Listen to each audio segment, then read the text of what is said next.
6 yıl bilim alу артты. Алда имтиханнар һәм сәнгать мәктәбен тәмамлау турындагы таныклык алу тантанасы.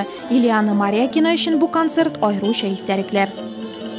Для меня это мероприятие... Бу чара минем өчен икеләтә дулкынландыргыч бу бит сынга отчет концерты. Мин быел халык уен кораллары бүлекчәсен Домры классы буенча тәмамлыйм. Киләчәктә дә музыка белеме алырга телим. Концерт халык уен кораллары оркестры чыгышы белән башланып китте. Сәхнәдә музыкантларны солистлар, җырчыларны биючеләр алыштырган арада Нурлатның яшь йолдызчыкларын Казан һәм Әлмәттән килгән кунаклар күзәтте. Алар бүген гади тамашачы гына түгел, булачак студентларын барлаучылар да.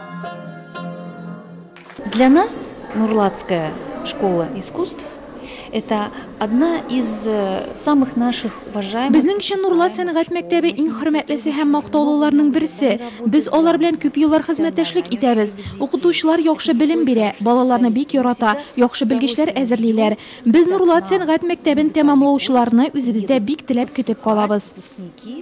Ава Мария, итальян көйләре, яһуд телендәге җырлар, халык биюләре, концерт программасы бай һәм иштәлекле. Катнашучылар төрле бәйге конкурслар лауреатлары һәм дипломантлары. Все хотят выступать, мы бы, конечно, с радостью всех остальных, к сожалению. Бөтенесенең чыгыш ясыйсы килә, теләүчеләр күп, ләкин барысында бер концерт кысаларына гына сыйдырып булмый. Шуңа да без программага традиция буенча халык ара бөтен Россия, республика һәм региональ конкурслар лауреатларын кертәбез. Республиканских региональных конкурсов. Нәни йолдызчыклар тамашачыларны иҗатлары белән шатландырса, яшь артистларны килгән кунаклар бүләкләр белән үстереп җибәрде.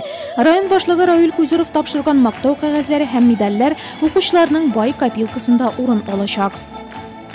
Это такая прекрасная возможность увидеть таланты наших детей, и у которых практически все получается.